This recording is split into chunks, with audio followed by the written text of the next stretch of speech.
Et si la princesse qui vous accuse découvrait un secret bouleversant, une histoire qui vous fera vivre chaque instant? L'histoire de la princesse Diana et du jeune mendiant n'est pas qu'un conte, c'est une légende sur la dignité, le pardon et un destin extraordinaire. Avant de commencer, si vous aimez les récits émouvants, n'oubliez pas de liker la vidéo, de vous abonner à la chaîne et d'activer la cloche, car vous êtes sur le point de vivre une histoire inoubliable.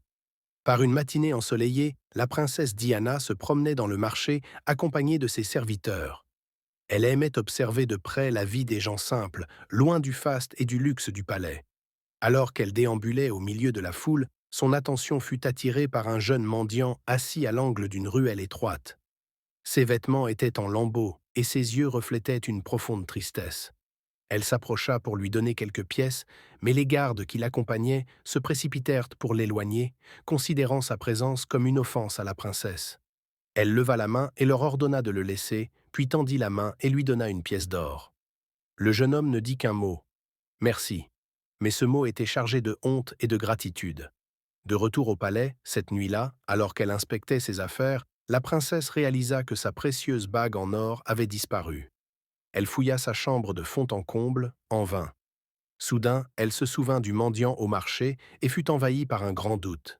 Peut-être ce jeune homme avait-il profité de sa proximité pour lui dérober la bague discrètement. Le lendemain matin, elle informa son père, le roi, de ce qui s'était passé. Le roi ordonna à ses soldats de rechercher le jeune mendiant et de l'amener immédiatement au palais. Après des heures de recherche, les soldats revinrent, entraînant le jeune homme dans la salle royale.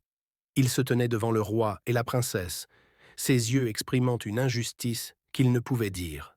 Le roi dit d'une voix en colère, « Où est la bague? Avoue, ou ta punition sera plus sévère. » Le jeune homme répondit avec fermeté, « Majesté, Dieu sait que je n'ai rien volé. Je ne possède que ma dignité, et c'est ce que vous essayez de me retirer maintenant. » Le roi ne lui prêta pas attention et ordonna qu'il soit emprisonné jusqu'à ce qu'il avoue ou que la bague réapparaisse. 2 jours plus tard, alors que la servante nettoyait la chambre de la princesse, elle trouva la bague perdue dans l'une des poches de ses vêtements. Elle se précipita vers la princesse pour lui annoncer sa découverte. La princesse fut profondément choquée et remplie de remords.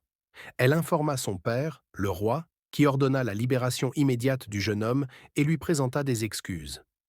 Le jeune homme retourna à sa vie simple derrière les murs du château, mais la princesse ne pouvait oublier son regard déterminé et ses paroles qui semblaient viser directement son cœur.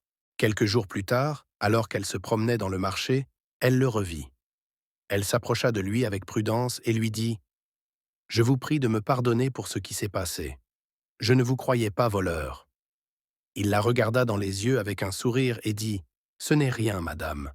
Je savais que la justice finirait par triompher. » La princesse commença à passer plus de temps à discuter avec lui à chaque visite au marché, apprenant peu à peu son histoire. Il vivait dans les ruelles après avoir perdu sa famille dès son jeune âge, ne connaissant que la vie de vagabond et de pauvreté. Mais les choses prirent une autre tournure lorsque le roi demanda à la princesse de s'éloigner de ce jeune homme, lui disant fermement « Ce n'est pas digne de toi, Diana. Il n'est pas convenable pour une princesse de fréquenter une personne de ce genre, » dit le roi avec colère, mettant en garde sa fille, la princesse Diana. Malgré cela, la princesse continua à rencontrer le jeune mendiant en secret. Une nuit, le roi se réveilla en sursaut d'un cauchemar terrifiant. Il y vit l'ancien gouverneur du château, le père du jeune homme, lui dire « Pourquoi m'as-tu tué? Ta conscience ne te tourmente-t-elle pas? Toi et ta femme m'avez tué pour le pouvoir, laissant mon fils unique errer sans abri. Si tu veux la paix pour ton âme, prends soin de lui et expie ton péché. » Le roi raconta son rêve à la princesse et lui demanda de l'aider à rechercher le fils de l'ancien gouverneur. Mais il ne savait pas que ce jeune homme était le même mendiant avec qui Diana parlait. Lorsque la princesse apprit la vérité, elle fut à la fois choquée et heureuse. Elle voulait en informer le roi, mais décida d'attendre de confronter d'abord le jeune homme. Elle le rencontra par hasard au marché, et lorsqu'elle commença à l'interroger sur son passé, il lui dit « Je vais vous révéler ma véritable identité. Je suis le fils de l'ancien gouverneur de ce château. Mon père a été tué, et je me suis retrouvé sans abri dans les ruelles. Je ne savais pas qui était responsable de mon malheur, jusqu'à ce que j'apprenne plus tard que c'était le roi actuel. La princesse fut surprise par cette révélation, mais se sentit soulagée de savoir qui son père devait aider pour expier sa faute. Elle retourna au palais et raconta tout au roi. Le roi décida de convoquer le jeune homme et de l'accueillir au palais, lui présentant ses excuses pour tout ce qu'il avait fait dans le passé. Avec le temps, le roi gagna sa confiance. Et lorsque le jeune homme demanda la main de la princesse Diana, le roi accepta avec satisfaction, considérant cela comme une partie de sa rédemption. Le jeune homme épousa la princesse Diana et devint gouverneur après la mort du roi, réalisant la justice que son père n'avait jamais obtenue. Le mariage de la princesse Diana avec le jeune mendiant, qui s'avéra être le prince légitime du château, devint le sujet de conversation du royaume.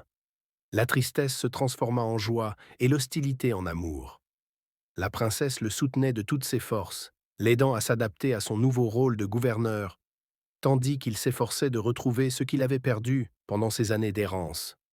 Le jeune homme, désormais connu sous le nom de Prince Adman, prouva qu'il était un dirigeant sage, ne gouvernant pas depuis une tour d'ivoire, mais en visitant les marchés et en écoutant les problèmes du peuple, ayant lui-même vécu leurs souffrances. Le château devint un lieu de justice, où la voix des pauvres était entendue avant celle des riches, contribuant à réformer le royaume grâce à son expérience difficile. Quant à l'ancien roi, il passa ses derniers jours à essayer d'expier ses péchés, utilisant le temps qui lui restait pour améliorer les conditions de ses sujets et renforcer le règne d'Adman, conscient que c'était la seule façon d'alléger la culpabilité qui pesait sur son cœur depuis des années. Avec le temps, Adman et Diana eurent des enfants qui devinrent un symbole de paix et d'unité, et tous vécurent sous une nouvelle ère de justice et d'égalité.